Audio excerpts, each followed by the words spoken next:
Astaghfirullah. Alhamdulillah wassalatu wassalamu ala Rasulillah wa ala alihi wa sahbihi wa mawalah wa la hawla wa la quwata illa billahi wa ba'd.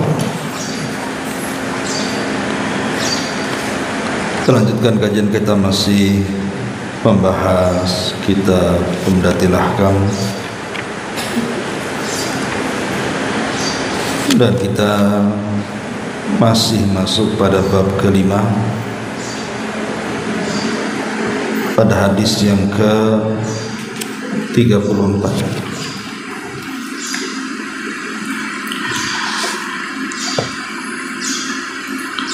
An Maimunah binti Al-Harithi radhiyallahu anha zaujin Nabi sallallahu alaihi wasallam annaha qalat wada'tu li Rasulillahi sallallahu alaihi wasallam wadu'al janabati fa aqfa'a bi yaminihi ala yasarihi marrataini aw thalathan thumma ghasala farjahu thumma daraba yadahu bil ardi awil ha'id marrataini aw thalathan thumma tamadmad wastanshaqa wa ghasala wajhahu wa dhira'aihi thumma afadha ala ra'sihi al-ma'a thumma ghasala sa'ira jasadihi thumma tanaha fa ghasala rijlaihi faqalat fa'ataituhu bihirqatin falam yuridha faja'ala yanfudh al-ma'a biyadaihi. Dari Maimunah binti Al-Haris, istri Nabi sallallahu alaihi wasallam, beliau mengatakan, aku meletakkan air untuk mandi junub bagi Nabi sallallahu alaihi wasallam. Lantas beliau menuangkan air dengan tangan kanannya pada tangan kirinya sebanyak 2 atau 3 kali. Lalu beliau membasuh kemaluannya, dan beliau pun menepukkan tangan pada tanah atau tembok sebanyak 2 atau 3 kali.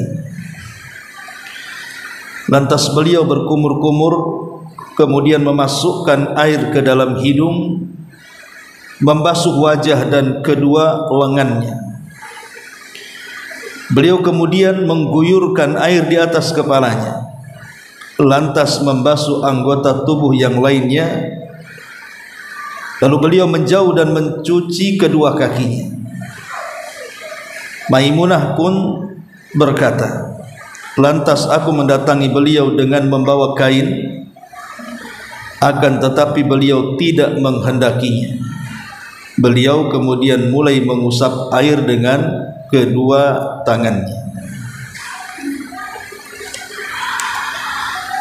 Taib, masyarul muslimat yang dimuliakan Allah Azza wa Jalla, hadis ini masih menjelaskan kepada kita tentang tata cara mandi janabah.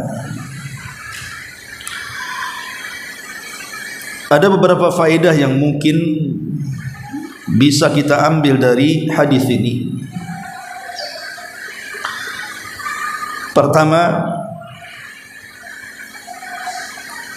Nabi sallallahu alaihi wasallam mengajarkan kepada kita tentang tartib, bagaimana tata cara mandi junub, sebagaimana yang disebutkan di sini dalam riwayat Maimunah bintu Al-Harith. Jadi mandi junub itu tidak seperti mandi biasa, ada urutan-urutannya. Kemudian yang kedua, khidmatul mar'ati li zawjiha, di mana Maimunah selaku istri Nabi sallallahu alaihi wasallam memberikan contoh khususnya kepada para wanita yang sudah menikah untuk berkhidmat kepada suami. karena dialah yang suka menyiapkan tempat wudu Nabi. Dari sini kita tahu bahwa ada sebuah perintah kepada kaum wanita yang sudah punya suami untuk berkhidmat kepada suaminya, sampai membantu untuk membawakan dan menyiapkan tempat wudu bagi suaminya. Kemudian yang ketiga,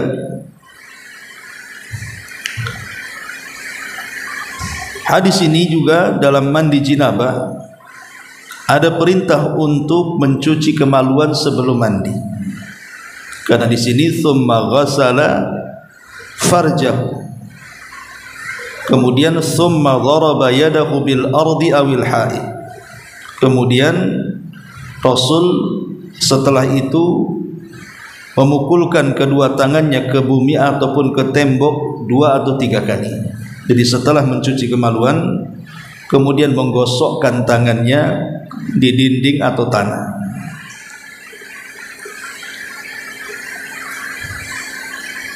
Kemudian juga tentang anjuran untuk berkumur-kumur dan juga memasukkan air ke hidung. Al-Imam Al-Bukhari rahimahullahu ta'ala, beliau sampai membuat bab dalam sahihnya, bab al-madmadati wal istinsaki fil jinabah, bab tentang anjuran berkumur-kumur ataupun memasukkan air ke hidung dalam mandi junub. Tetapi para ulama berselisih pendapat apakah berkumur-kumur dan memasukkan air ke hidung saat mandi junub itu hukumnya wajib ataukah sunnah. Jumhurul ulama, mayoritas para ulama mengatakan bahwa keduanya hanya sunnah saja. Tetapi sebagian para ulama ada yang mengatakan bahwa hukumnya wajib, dan yang kuat wallahu alam sunnah saja, sebagaimana yang dinyatakan oleh Al-Imam An-Nawawi rahimahullahu ta'ala. Kemudian juga di sini ada faedah tentang mengakhirkan mencuci kaki saat mandi junub, dan kemarin sudah dijelaskan dalam hadis sebelumnya ada 2 sifat mandi junub.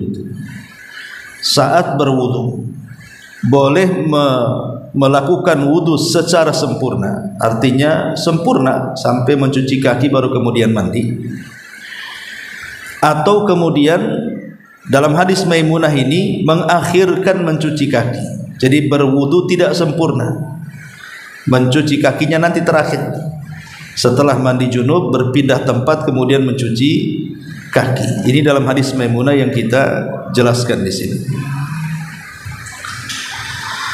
Kemudian di sini juga ada faedah ketika Nabi SAW diberikan handuk oleh Maimunah untuk mengelap bekas mandi junub itu pada badannya. Nabi SAW tidak mau dan mengusap-ngusap bekas air dalam badannya dengan tangannya,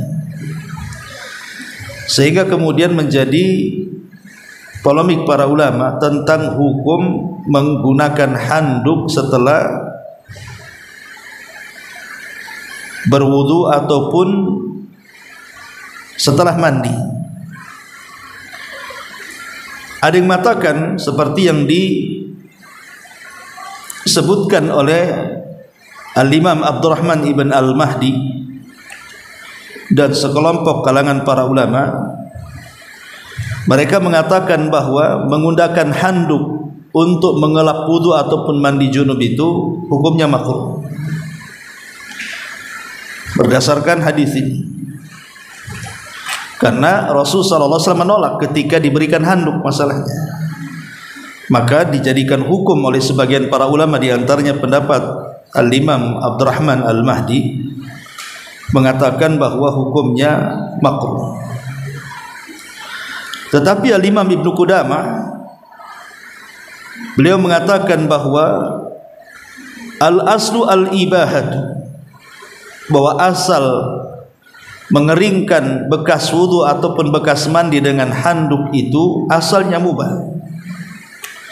Adapun dalam hadis Maimunah ini, di mana Nabi SAW menolak perbuatannya, tidak mau menerima handuk yang diberikan Maimunah ini, tidak menunjukkan tentang haram apalagi makruh.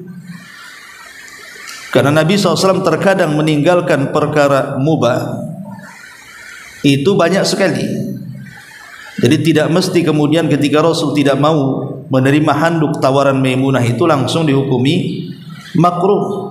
Dan inilah pendapat yang kuat bahwa menggunakan handuk atau tidak maka tidak mengapa, tidak sampai ke tingkat makruh. Dan inilah yang difatwakan juga oleh Al-Imam Ibn Utsaimin rahimahullahu ta'ala, bahwa asal menggunakan handuk itu adalah perkara mubah. Ma'asyiral muslimat yang dimuliakan Allah subhanahu wa ta'ala, ya. Berarti kalau kita simpulkan, kita gabungkan dengan hadis-hadis sebelumnya dari hadis Aisyah radhiyallahu anha, maka tata cara mandi jinabah itu adalah pertama, seseorang mencuci kedua tangannya, kemudian setelah itu mencuci kemaluannya, kemudian mengusapkan telapak tangan setelah mencuci kemaluan ke tembok atau ke tanah, kemudian mencuci tangannya, ya sekali, dua kali atau tiga kali. Kemudian mulai dia berkumur-kumur. Setelah berkumur-kumur memasukkan air ke hidung ataupun istinsaq dan mencuci pergelangan tangannya, baru melakukan wudu secara sempurna ataupun tidak sempurna dengan meninggalkan kaki. Baru setelah itu mencuci kepalanya sampai betul-betul air menembus pori-porinya. Baru kemudian mengguyur seluruh badannya dari atas kepala sampai kaki, dan yang terakhir kemudian mencuci kakinya. Itulah kalau kita mau gabungkan dua riwayat ini tentang tartib mandi junub. Ma'asyiral muslimat yang dimuliakan Allah subhanahu wa ta'ala. Baik, kemudian hadis berikutnya, An Abdullah ibni Umar anna Umar bin Khattab radhiyallahu anhu qala, ya Rasulullah, ayarkudu ahaduna wa huwa junubun? Qala na'am. Idza tawadda'a ahadukum falyarqud wa huwa junubun. Dari Abdullah ibn Umar radhiyallahu anhuma mengatakan bahwa ayahnya Umar bin Khattab mengatakan, wahai Rasulullah, apakah salah seorang di antara kita diperbolehkan tidur dalam keadaan junub? Maka Nabi SAW mengatakan, tentu boleh. Jika dia sudah berwudu, maka dia boleh tidur meskipun dalam keadaan junub. Hadis ini menunjukkan tentang rahmat Allah subhanahu wa ta'ala yang sangat luas, bahwa Islam itu tidak menyusahkan siapapun, bahwa Islam itu agama mudah. Sampai kepada orang yang sedang junub itu boleh melakukan aktivitas-aktivitas apapun dari aktivitas dunia, kecuali mungkin dalam hal-hal tertentu dalam ibadah, seperti sholat ya tidak boleh, dia harus mandi junub gitu ya, atau membaca Quran dan yang semacamnya, hukum-hukum yang sudah kita jelaskan. Tapi secara umum di sini bahwa Islam itu ajaran mudah, karena orang yang junub tidak dibatasi dalam urusan-urusan dunia. Dia boleh tidur, dia boleh jalan, dan begitu seterusnya. Kemudian juga dalam hadis ini tentang semangat para sahabat Nabi sallallahu alaihi wasallam bertanya kepada Nabi sallallahu alaihi wasallam tentang perkara-perkara yang dihajatkan oleh manusia. Seperti di sini Umar radhiyallahu anhu bertanya kepada Rasulullah, "Ya Rasulullah, ayarkudu ahaduna wa huwa junub?" Wahai Rasul, apakah salah seorang di antara kami diperbolehkan tidur dalam keadaan junub? Menunjukkan semangatnya para sahabat bertanya tentang apa yang dihajatkan manusia, supaya tidak banyak bertanya lagi. Dan tanya itu adalah kunci ilmu. Orang kalau ingin mendapatkan pengetahuan harus banyak tanya. Sebagaimana Abdullah ibn Abbas radhiyallahu anhuma ketika ditanya, "Dari mana kau mendapatkan ilmu seluas itu?" Maka salah satu jawaban Abdullah ibn Abbas adalah bikathrati sa'ul, dengan banyaknya tanya. Tentu pertanyaan yang berbobot dan ada faedahnya, bukan pertanyaan ngeles, apalagi pertanyaan yang membebankan yang tidak ada faedahnya. Kemudian juga hadis ini juga menunjukkan bahwa mandi junub itu bukan perintah cepat. Bukan sekarang melakukan hubungan kemudian setelah itu harus mandi, atau seseorang bermimpi basah ketika bangun harus mandi. Bukan perintah cepat, tetapi perintah ini sifatnya at-tarahi. At-tarahi itu ada waktu ulur yang diberikan, tidak mesti harus segera. Kemudian juga hadis ini juga menunjukkan tentang al-kamal an alla yanam junub hatta yaghtasila, li'anna al-iktifa bil wudu rukhsatun, bahwa kesempurnaan orang yang tidur itu ketika dia memiliki junub adalah segera mandi. Jadi kesempurnaan orang tidur ketika dia junub memang sebaiknya dia mandi supaya betul-betul tidurnya sempurna di atas taharah.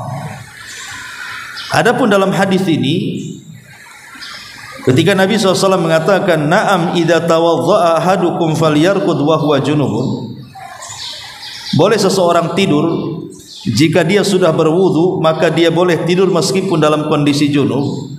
Ini hanya rukhsah saja, keringanan. Rukhsah keringanan yang diberikan Rasul. Kalau tidak mau mandi, wudu gitu maksudnya, kemudian tidur. Tapi kalau seandainya seseorang kemudian langsung mandi sebelum tidur, maka itu lebih sempurna saat dia tidur. Kemudian juga faedahnya hadis ini tentang masyru'iyatul wudu qabla naumil junub. Disyariatkan berwudu sebelum tidur bagi yang junub idza lam yaghtasil, kalau dia tidak mau mandi. Syariatkan berwudu sebelum tidur bagi orang junub kalau dia tak mau mandi. Kemudian juga faedah hadis ini jawazu naumil junubi qabla al-ghusli idza tawadda. Bolehnya langsung tidur bagi orang yang junub sebelum mandi apabila sudah berwudu.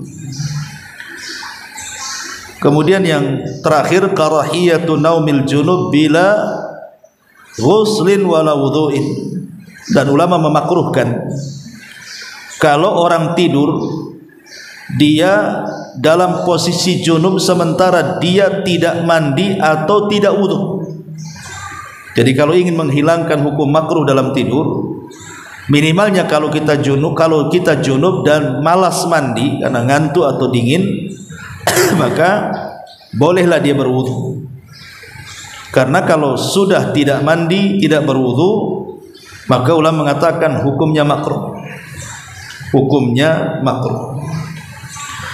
Masyarul muslimat yang dimuliakan Allah Subhanahu wa taala, hadis ini juga menjelaskan kepada kita ibu-ibu yang dimuliakan Allah Subhanahu wa taala tentang keutamaan tidur itu ala taharah. tidur di atas taharah. Kenapa? Ada dua perkara. Ada dua perkara keutamaan orang tidur di atas taharah itu. Maksudnya terbebas dari hadas besar atau hadas kecil. Jadi sebelum tidur dia mandi kemudian berwudu. Apa keutamaan dua perkara? Pertama, bahwa an-naumu 'ala taharati sababun min istijabati du'a. Ketika ibu tidur dalam posisi bersih, suci dari hadas kecil atau hadas besar, maka ini sebab terbesar min istijabati du'a, bahwa doa-doa kita itu akan dikabulkan. Dan itu berdasarkan hadis yang dikeluarkan Nabi Dawud dan disahihkan oleh Syekh Albani rahimahullahu taala dalam hadis Muadz bin Jabal radhiyallahu an, di mana Nabi sallallahu alaihi wasallam bersabda, "Ma min muslim yabitu ala dzikrillahi tahiran fayata'ara minal laili fayas'alullaha khairan minad dunya wal akhirah illa a'tahu iyyahu." Kata Nabi SAW, tidaklah seorang muslim dia tidur di malam hari ala zikrillah, di atas berzikir kepada Allah Subhanahu wa taala, tahiran, dan dia dalam posisi suci. Tahiran di sini maksudnya terbebas dari hadas kecil dan hadas besar. Fayata'ara minal laili, kemudian dia terbangun di malam hari. Fayas'alullaha khairan min khairid dunya wal akhirah, kemudian dia pun meminta kepada Allah dari kebaikan-kebaikan dunia atau kebaikan-kebaikan akhirat. Illa a'tahu iyyah, kecuali Allah akan berikan permintaannya. Jadi kata Nabi SAW, tidaklah seorang muslim sebelum tidur dia ingat Allah, berzikir, baca doa sebelum tidur, dan dirinya dalam kondisi suci. Dia tidak punya hadas kecil, dia tidak punya hadas besar, artinya dia mandi, dia berwudu bagi yang junub ya. Kemudian dia tertidur lelap, tiba-tiba tengah malam bangun dia. Saat bangun itulah kemudian kita angkat kedua tangan kita ke langit, kemudian memohon apa saja yang ibu mohon kepada Allah Subhanahu wa taala dari kebaikan dunia dan akhirat. Kata Nabi sallallahu alaihi wasallam, illa a'tahu iyyahu, kecuali permohonannya akan dikabulkan Allah Subhanahu wa taala. Berarti di sini orang yang tidur ala taharatin, orang yang tidur di atas kondisi suci, maka sababun min istijabati doa, itu menjadi sebab terkabulkannya sebuah doa. Ini yang pertama. Kemudian yang kedua, faedahnya adalah al-malaikatu tad'u liman nama ala tahar, bahwa malaikat selama kita tidur itu akan mendoakan kebaikan bagi kita. Para malaikat akan datang dan mendoakan kebaikan kepada kita, kebaikan kepada orang yang tidur di atas taharah. Dalilnya adalah sebuah hadis yang dikeluarkan oleh Imam Ibn Hibban, dan hadis ini dihasankan oleh Syekh Albani dari hadis Abdullah bin Abbas radhiyallahu anhuma. Nabi sallallahu alaihi wasallam bersabda, "Tahiru ajsadakum tahharakumullah." Bersihkan jasad-jasad kalian, badan-badan kalian, semoga Allah membersihkan kalian. Kata Rasul, bersihkan badan-badan kalian, semoga Allah membersihkan kalian. Fa innahu laisa min 'abdin, fa innahu laisa min 'abdin yabitu tahiran, karena sesungguhnya tidak ada seorang hamba yang tidur di malam hari dalam kondisi bersih, suci, baik dari hadas besar atau hadas kecil, illa bata ma'ahu fi syi'arihi malakun, kecuali akan ada para malaikat yang berada di dalam pakaiannya, di dalam pakaian tidurnya, la yanqalibu sa'atan minal laili, tidaklah orang yang tertidur itu sewaktu-waktu dia berguling entah ke kiri entah ke kanan, illa qala, kecuali malaikat yang diutus oleh Allah Subhanahu wa taala untuk menemani orang tidur itu, dia pun berdoa, Allahumma ighfir li abdika fa innahu bata tahira. Ya Allah, ampuni untuk hambamu yang tidur ini karena dia telah tidur dalam kondisi suci. Dalam riwayat, para malaikat mendoakan dua perkara. Pertama mendoakan ampunan, yang kedua mendoakan rahmat. Jadi malaikat mengatakan Allahumma ighfir lahu, Allahumma arhamhu, ya Allah ampuni hamba ini, ya Allah rahmati hamba ini. Lihat bagaimana keutamaan besar orang yang tidur itu dalam posisi dia bersih, tidak memiliki hadas kecil ataupun hadas besar. Di mana orang yang tidur dan tidak memiliki hadas kecil, hadas besar, pertama itu sebab terbesar dikabulkan doa-doanya apabila dia berdoa saat terbangun dari tidur. Dan yang kedua, malaikat akan datang kemudian mendoakan kebaikan sepanjang tidur dia sampai bangun dengan doa ampunan dan rahmat. Luar biasa Bu ya, ini keutamaan yang luar biasa. Apalagi kondisi orang itu suci, baik dari hadas kecil dan hadas besar, itu bagian daripada iman. Artinya tidur kita itu di atas iman. Karena Nabi SAW mengatakan at-tuhuru syatrul iman, bahwa suci itu bagian daripada keimanan. Jadi kalau kita tidur kemudian kita sedang junub langsung berwudu dan mandi, berarti kita tidur di atas keimanan. Yang kedua, Nabi SAW ketika disifatkan oleh Utsman ibn Affan radhiyallahu an tentang sifat wudu Nabi SAW, apa kata Utsman? Inni ra'aitu an-nabiy sallallahu alaihi wasallam tawadda'a mithla wudu'i hadha, thumma qala man tawadda'a hakadha ghufira lahu ma taqaddama min dhanbi. Aku pernah melihat Rasul sallallahu alaihi wasallam berwudu seperti wuduku ini. Kemudian dia mengatakan, barang siapa yang berwudu seperti wudunya Nabi, maka akan diampuni dosa-dosanya yang telah lalu. Jadi kalau kita tidur kemudian kita terbebas dari hadas kecil dan besar dengan cara mandi junub dan juga berwudu, berarti ini sebab besar juga dosa-dosa kita ini diampuni saat tidur. Ini juga keutamaan ya. Kemudian yang ketiga, bahwa Nabi SAW menyebutkan tentang keutamaan orang yang suci itu, baik suci dari hadas kecil atau hadas besar. Kata Nabi SAW dari hadis Uqbah ibn Amir radhiyallahu anhu, dia mengatakan,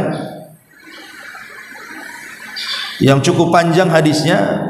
Kemudian di ujung hadis Nabi SAW mengatakan, ma min muslimin yatawadda fayuhsinu wudu'ahu, tidaklah seorang muslim dia berwudu kemudian dia memperbaiki wudunya, illa wajabat lahul jannah, kemudian Rasul mengatakan kecuali Allah akan jamin dia masuk ke dalam surga.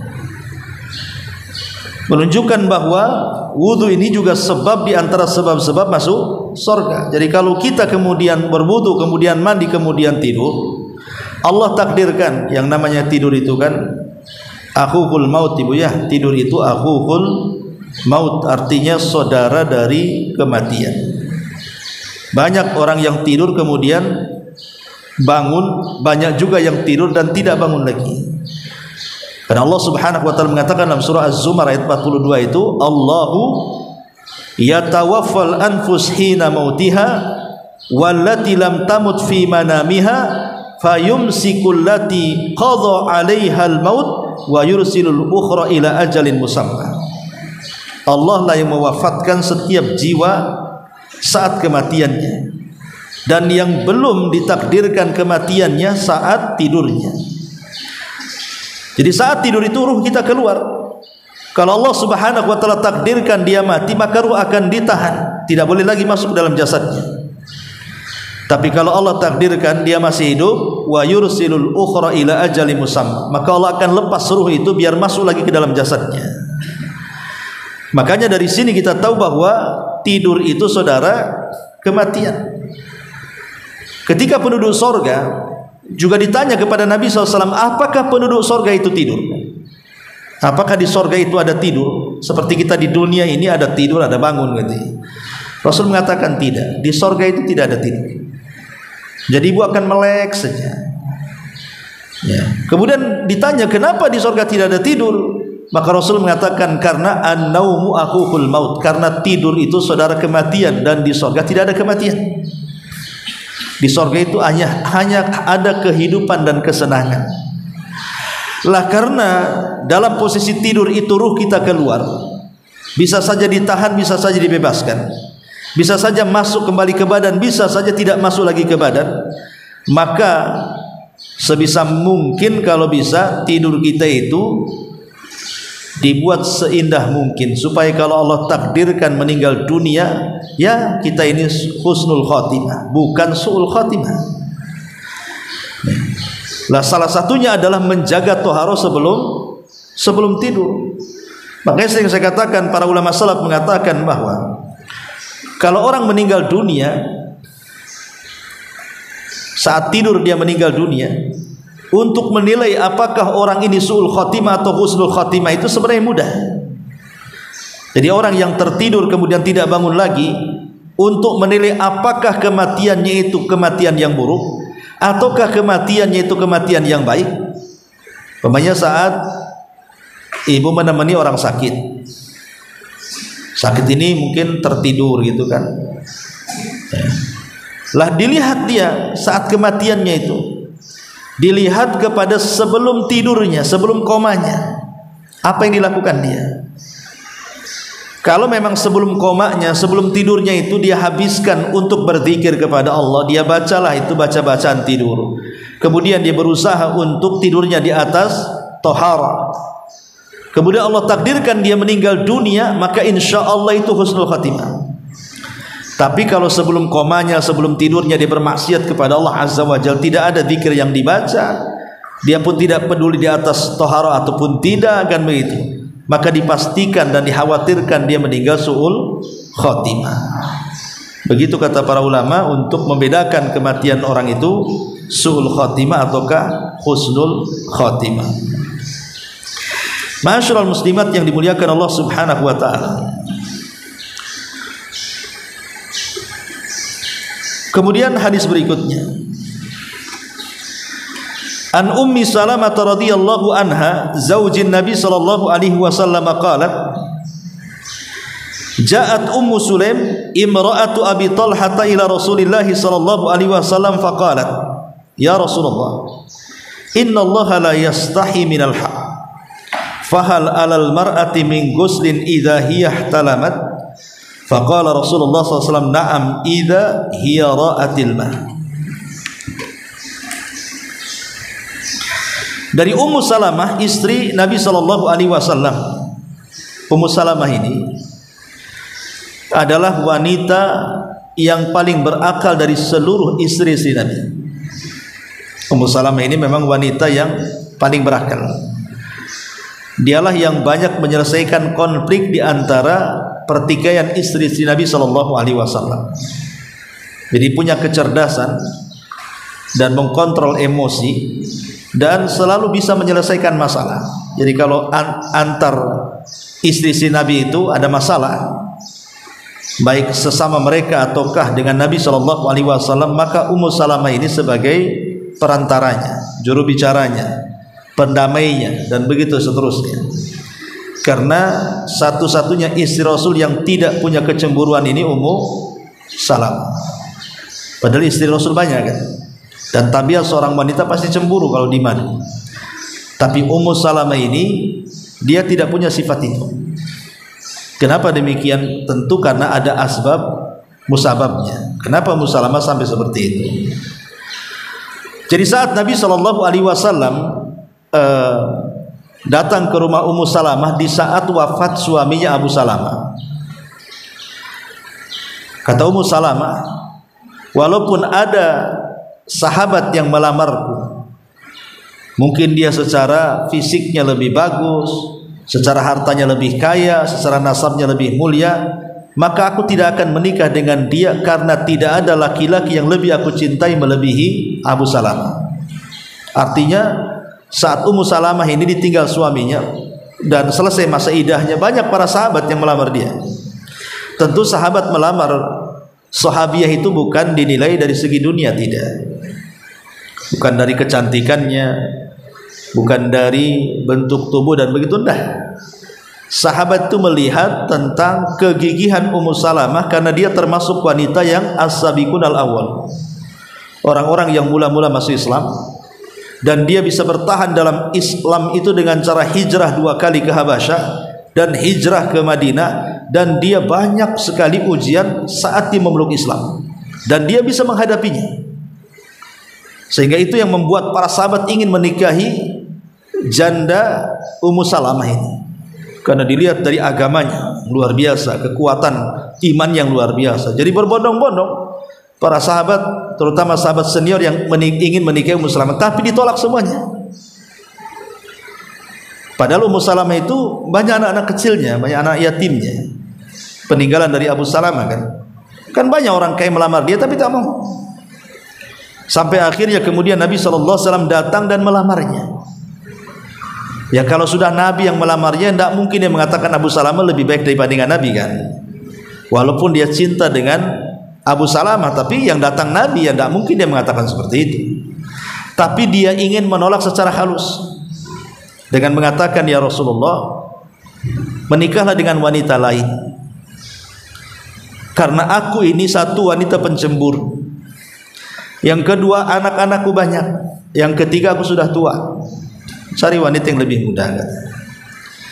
Tapi Nabi SAW mengatakan, ya Ummu Salamah, adapun engkau beralasan sudah tua, aku juga sudah tua, karena umur Rasul itu sudah di atas 50 juga. Apa bedanya orang tua dengan orang tua menikah kan? Ya. Jadi kalau sekarang ada nenek-nenek naksir kakek-kakek atau sebaliknya, nggak usah heran. Nggak mesti kemudian kakek harus dapat yang lebih muda, nggak masalah kan begitu. Pamannya usia 70 tahun dapat 100 tahun, ya nggak ada masalah lah. Apa masalahnya? Ya. Karena nikah itu kan ibadah, tidak mesti hanya menginginkan keturunan saja. Kadang ingin teman hidup, ingin dapat pahala gitu ya. Ketika bisa melayani suaminya kan ingin mendapatkan pahala, bukan hanya sekedar teman hidup saja. Kata Rasul, kalau itu alasannya, aku juga sudah tua. Kemudian yang kedua, adapun anak-anakmu banyak, maka anak-anakmu juga anak-anakku. Jadi kalau aku sudah menikah dengan kamu, aku juga mengakui semua anakmu adalah anakku. Dari sini juga ada syariat kalau seorang janda menikahi duda yang punya anak atau sebaliknya, jangan mau pasangannya saja, anaknya pula dibuang. Kan ada tuh yang seperti itu. Ya. Ada seorang janda menikahi seorang duda punya anak, dia ingin suaminya saja, habis menikah anaknya diusir. Atau sebaliknya, di mana seorang duda menikahi seorang janda yang punya anak gitu ya. Kemudian si suaminya tidak mau dengan anaknya. Karena banyak kisah-kisah tentang kekejaman ibu tiri. Kalau bapak tiri jarang ya, ibu tiri biasanya ya. Tapi tidak semua ibu tiri juga jahat ya, cuman kan sampai dilakukan tuh ya tentang kejahatan ibu tiri itu. Tapi yang jelas bahwa di sini kata Nabi SAW, anakmu anakku, apa masalahnya? Kemudian yang ketiga, adapun urusan sifat pencemburumu, aku akan berdoa kepada Allah Subhanahu wa taala supaya hilang dari hatimu. Maka setelah Nabi SAW berdoa, betul-betul hilang cemburunya. Ummu Salamah tidak punya perasaan cemburu sama sekali. Setelah menikah dengan Rasul, ya biasa-biasa saja, tidak ada masalah dengan madu-madunya. Makanya dia menjadi wanita yang berakal karena dia tidak disibukkan dengan cemburu. Cemburu ini kan yang menjadikan seseorang itu tidak, yang tadinya berakal jadi tidak berakal. Betapa banyak orang gara-gara cemburu dibakar suaminya, gara-gara cemburu minta cerai, gara-gara cemburu melakukan kekerasan, hilang akalnya kan ya. Makanya cemburu itu yang menghilangkan akal. Cemburu boleh, tetapi kata Nabi SAW, cemburu yang berlebihan itu bisa membuka pintu talak. Makanya saya katakan, kenapa Ummu Salamah itu wanita yang paling berakal dari seluruh istri Nabi? Ya karena tadi hilang perasaan cemburunya karena atas doa Nabi, gitu ya. Bukan dia menghilangkan sendiri, tidak, doa Nabi. Tidak bisa orang menghilangkan cemburu dalam keluarga.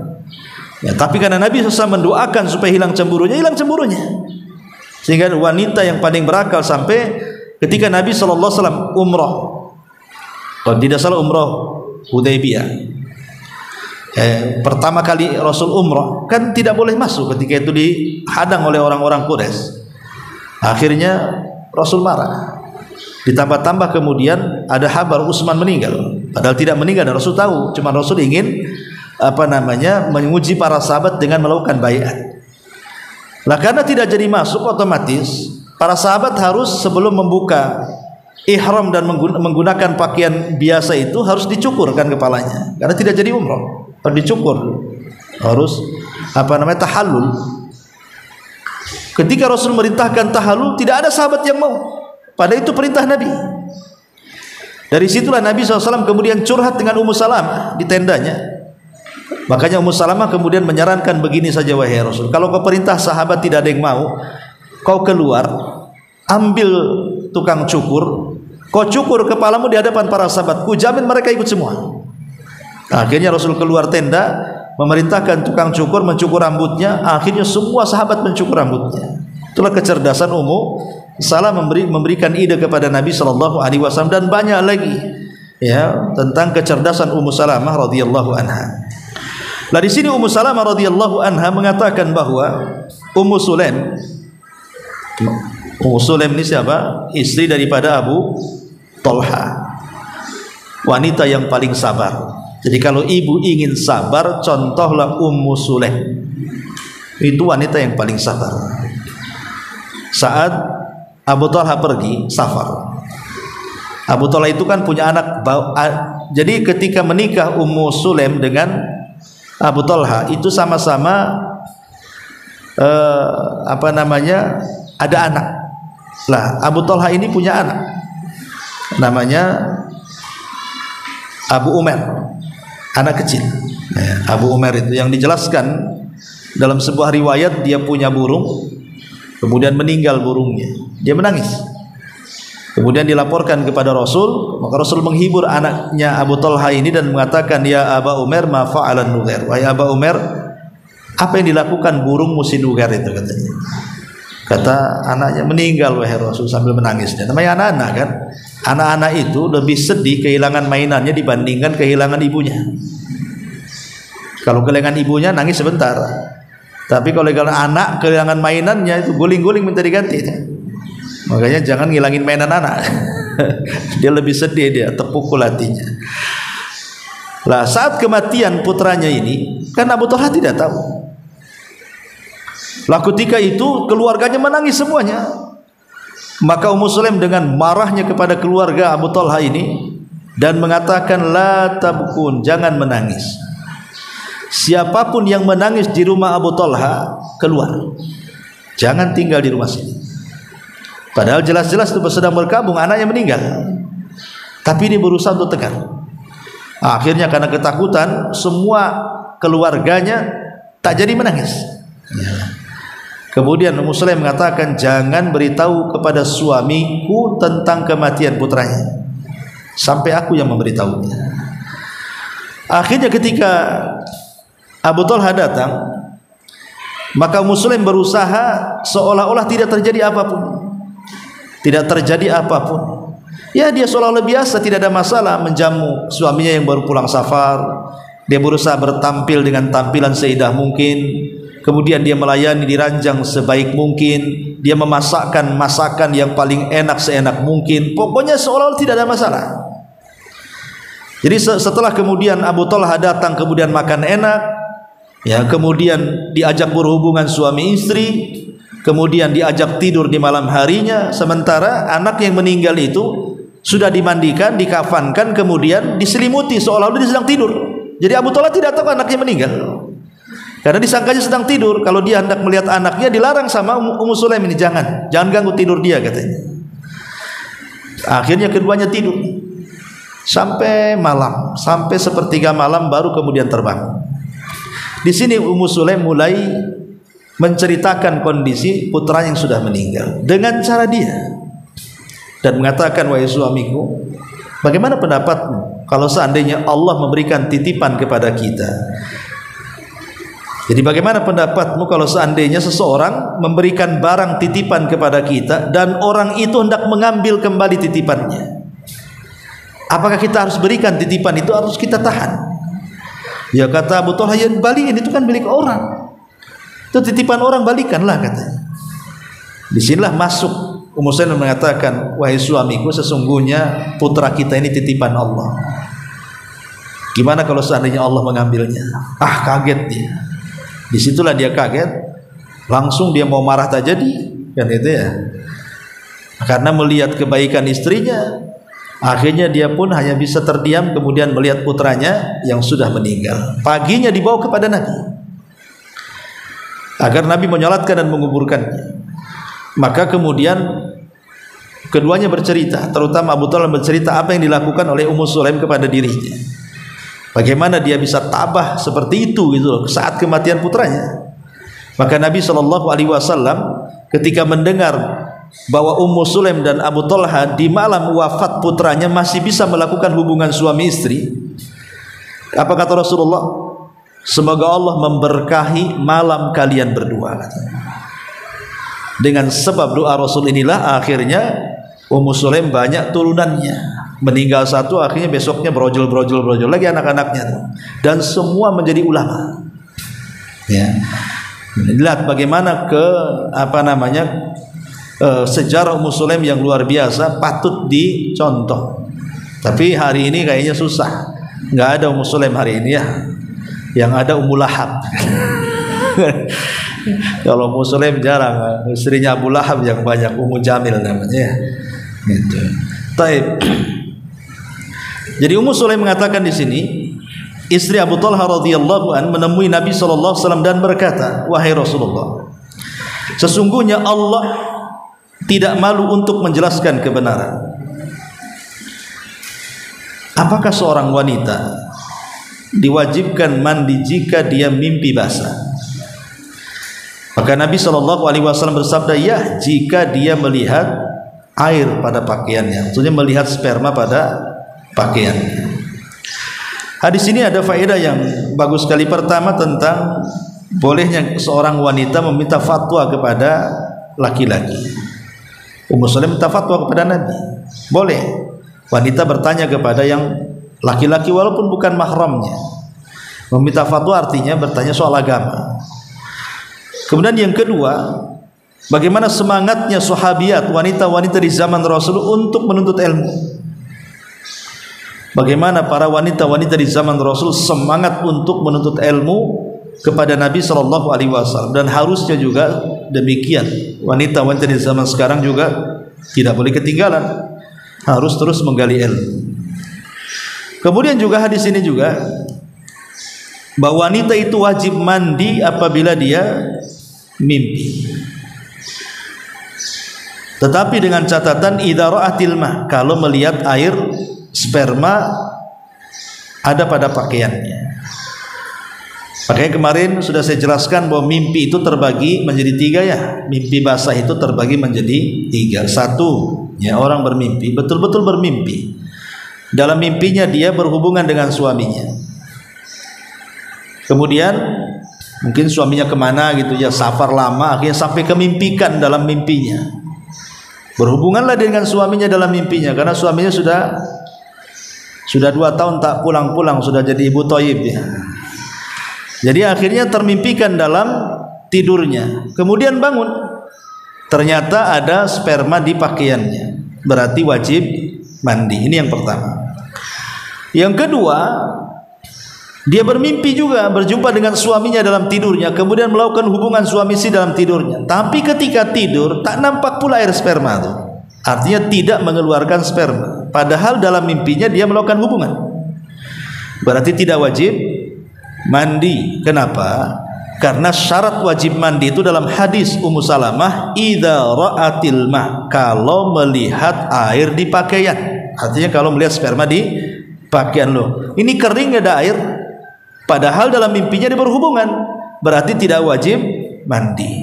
Yang apes ini yang ketiga, tidak mimpi basah, tidak ketemu siapa-siapa dalam mimpinya, ketika dia terbangun nampak pula air.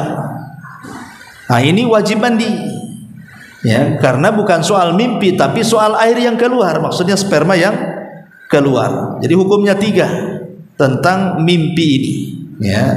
Jadi ibrah itu bukan di mimpinya, tapi ibrah itu di keluar spermanya, gitu ya, baru dia wajib mandi. Nah, ini juga diantara faedah hadis ini. Kemudian juga hadis ini menunjukkan bahwa al-haya la yanbaghi an yamna min ta'allumil ilmi. Perasaan malu tidak boleh mencegah untuk belajar. Jangan malu untuk belajar. Ayo ke pengajian, malu saya. Kenapa? Enggak tahu, kok malu pokoknya. Enggak boleh. Malu untuk belajar agama itu tidak boleh. Tapi kalau malu untuk maksiat, ya ayo kita ke sana, yuk kita rame-rame gibah di sana, ada gibah jamaah. Enggak maulah, malu saya. Saya ini gibahnya level rendah, sana udah level tinggi itu. Nah, itu nggak masalah malu seperti itu karena tak mau diajak maksiat, ya. Tapi kalau malu untuk belajar, diajak ke majelis taklim dia malu, maka tidak boleh. Perasaan malu mencegah untuk mendapatkan ilmu. Kemudian juga minal adab adalah husnu al mukhatabah. Termasuk adab seorang muslimah, seorang wanita adalah kalau bicara itu maka bicara dengan cara yang sopan, yang baik, yang santun. Ya, jadi seorang wanita berbeda dengan laki-laki. Wanita ini suara itu bisa memfitnah masalahnya, ya. Makanya dia harus hati-hati cara bicara. Kemudian juga hadis ini juga menjelaskan tentang keutamaan Ummu Sulaim radhiyallahu an dengan semangatnya untuk belajar agama dan menghilangkan perasaan malunya untuk bertanya kebenaran kepada Nabi SAW. Padahal itu kan masalah privasi. Dia kan masalah privasi dia kan. Dia mimpi basah Rasul, itu kan masalah. Apalagi bicara tentang hubungan suami istri dalam mimpinya, itu kan privasi itu. Yang kalau diceritakan itu malu gitu ya.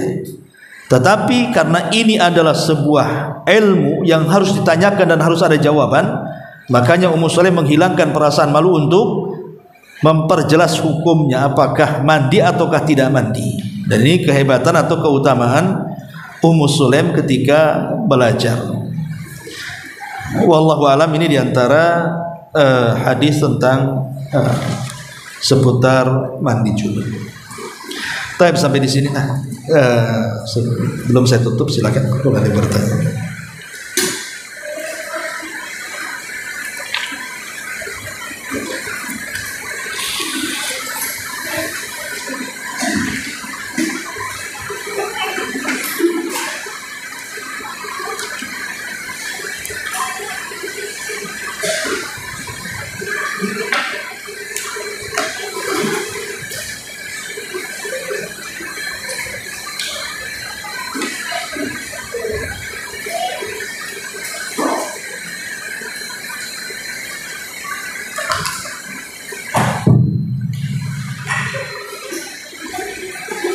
Ustaz, ada beberapa pertanyaan yang ingin ditanyakan. Ya. Yang pertama, tentang keutamaan yang tadi Ustaz jelaskan tentang seseorang yang tidur dalam keadaan suci, yang dia berwudu dan mandi junub. Nah, apakah keutamaan ini didapatkan juga bagi seseorang yang tidak dalam keadaan junub, namun dia tidur berwudu terlebih dahulu? Iya. Sama Ustaz. Ya, hadisnya ini kan Rasulullah SAW mengatakan bukan kalimatnya wudu, tetapi bata tahira. Bata tahira. Dia bata itu tidur malam dalam kondisi suci. Tahira itu suci, artinya kan mencakup hadas kecil dan hadas besar kan gitu ya. Karena adapun hadis tentang masalah hadis Maimunah tadi, hadis Abdullah ibn Umar radhiyallahu anhuma dari ayahnya Umar bin Khattab radhiyallahu anhu yang ketika Rasul mengatakan kalau tidak mau mandi ya wudu saja, itu dalam bentuk rukhsah saja, dalam bentuk keringanan gitu, supaya menghindari hukum makruh. Makanya supaya tidak makruh wudu itu maksudnya. Tapi kalau keutamaan orang yang mendapatkan doa para malaikat, kemudian juga mendapatkan istijab doa, maka wallahu alam kalimat tahirah ini nakirah, ya bentuk umum, berarti mencakup hadas kecil dan hadas besar. Jadi harus mandi dan berwudu. Wallahu alam. Maksudnya walaupun dia tidak dalam keadaan junub, tidak berjima sebelumnya, dia sudah suci hadas besarnya, namun dia berwudu, tetap utama ini dia dapatkan, nggak harus mandi kan maksudnya? Ya nggak harus lah, kan dia nggak junub. Maksudnya mandi itu kalau dia junub. Berarti kalau tidak junub ya nggak usah mandi. Kalau mandi tidak apa-apa, cuman maksudnya tidak ada keharusan mandi karena tidak ada kewajiban dia mandi. Iya. Iya. Terus yang kedua, larangan membaca Al-Quran ketika junub, dalam keadaan junub itu Ustaz, apakah membaca ketika sambil yang dikatakan membaca itu memegang Al-Quran mushaf atau mengulang hafalan atau memegang mushaf itu juga termasuk dilarang Ustaz? Sebenarnya ketika masalah apakah seorang yang junub itu boleh memegang mushaf atau tidak, kalau membaca Quran dari hafalannya tidak ada masalah, tidak ada khilaf ya.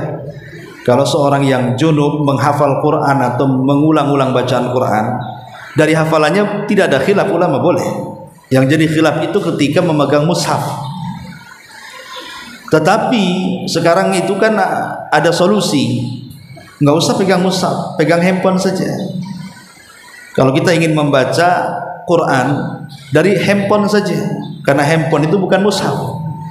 Itu fatwa ulama mutaakhirin mengatakan bahwa yang dilarang itu mushaf yang murni memang mushaf. Nah, seperti namanya ini mushaf Quran ya. Ya murni ini mushaf namanya. Orang menyebutnya mushaf. Tapi kalau ini bukan mushaf, ini handphone. Sewaktu-waktu aplikasi Quran bisa dihilangkan, bisa dimunculkan. Sehingga ketika memegang handphone maka tidak diharamkan bagi yang junub. Ya. Adapun yang memegang mushaf asli gitu ya, yang satu mushaf yang dipegang seperti ini, maka ini menjadi dua pendapat. Ada yang membolehkan, ada yang tidak. Ada yang membolehkan, ada yang tidak. Karena bagi yang membolehkan ayat Al-Quran itu la yamassuhu illal mutahharun, bahwa Quran tidak boleh disentuh kecuali al-mutahharun, oleh yang disucikan. Di situ menggunakan maf'ul, bukan menggunakan fa'il. Artinya bukan sifatnya muta'addi, bukan lazim. Yang dimaksud yang disucikan itu bukan manusia maksudnya, tapi para malaikat. Dan Quran dalam ayat itu bukan Quran yang di bumi, maksudnya Lauhil Mahfuz. Jadi Quran yang di Lauhil Mahfuz tidak boleh disentuh kecuali oleh para malaikat, itu maksudnya. Tapi ada juga yang mengatakan bahwa ayat itu juga maksudnya adalah Quran yang di bumi. Dan yang disucikan artinya suci dari hadas besar dan hadas kecil. Jadi ada dua pemahaman yang berbeda ketika Allah mengatakan la yamassuhu illal mutahharun. Tidak boleh Quran itu disentuh kecuali orang yang disucikan. Ada yang mengatakan yang disucikan para malaikat, ada yang mengatakan yang disucikan ya kita manusia. Bagi yang mentafsirkan malaikat berarti kita manusia boleh megang mushaf walaupun dalam kondisi junub, gitu maksudnya. Tapi bagi yang mentafsirkan mutahharun di situ manusia, maksudnya suci dari hadas besar dan hadas kecil, maksudnya larangan tidak boleh memegang mushaf. Lah supaya kita keluar dari khilaf ulama, sekarang Allah mudahkan, pegang handphone aja lah, nggak usah pegang mushaf, kita baca aja dari handphone. Karena kita bukan sedang pegang mushaf, sedang pegang handphone. Wallahu a'lam. Berarti dalam keadaan junub itu tetap diperbolehkan membaca zikir ya Ustaz ya? Boleh, tidak ada masalah. Iya, boleh. Iya. Jika seorang itu dalam keadaan junub kemudian meninggal dunia, saat mandi jenazah apakah mandi junub dulu atau pemandian jenazah itu sudah termasuk mandi junubnya? Sudah termasuk, karena mandi junub dengan mandi jenabah itu sebenarnya sama-sama mandi wajib. dan kefiahnya sama. Jadi cukup 1 kali mandi sudah masuk pada mandi junub dan mandi mayat. Jadi tidak perlu 2 kali dimandikan gitu maksudnya, 1 kali saja. Karena hukumnya sama dengan ada 2 anjing menjilat 1 bejana. Apakah kemudian bejana ini harus dicuci 17 kali? Kan enggak juga ya. 14 tambah 14 kali dengan dua tanah itu jadi 16 kali ya. Nggak harus. Ya 7 kali itu yang dicuci. Walaupun yang menjilati 10 anjing di 1 bejana loh ya. Ya tidak mungkin kita kalikan 100 anjing kali 7 gitu. Habislah itu air ATP ya. Jadi ya kalau 1 bejana saja 1 kali sudah cukup. Maka itu juga kalau hukumnya sama antara sebelum mandi dia mandi junub ataupun sebelum dia meninggal di hari Jumat belum mandi Jumat pamannya kan ya. Maka cukup 1 kali saja sudah mewakili semua mandi-mandi yang belum dia mandi sebelum kematiannya. Wallahu a'lam.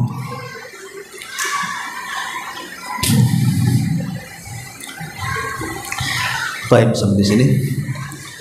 Subhanakallahumma bihamdika asyhadu an la ilaha illa anta astaghfiruka wa atubu ilaik. Allahu ta'ala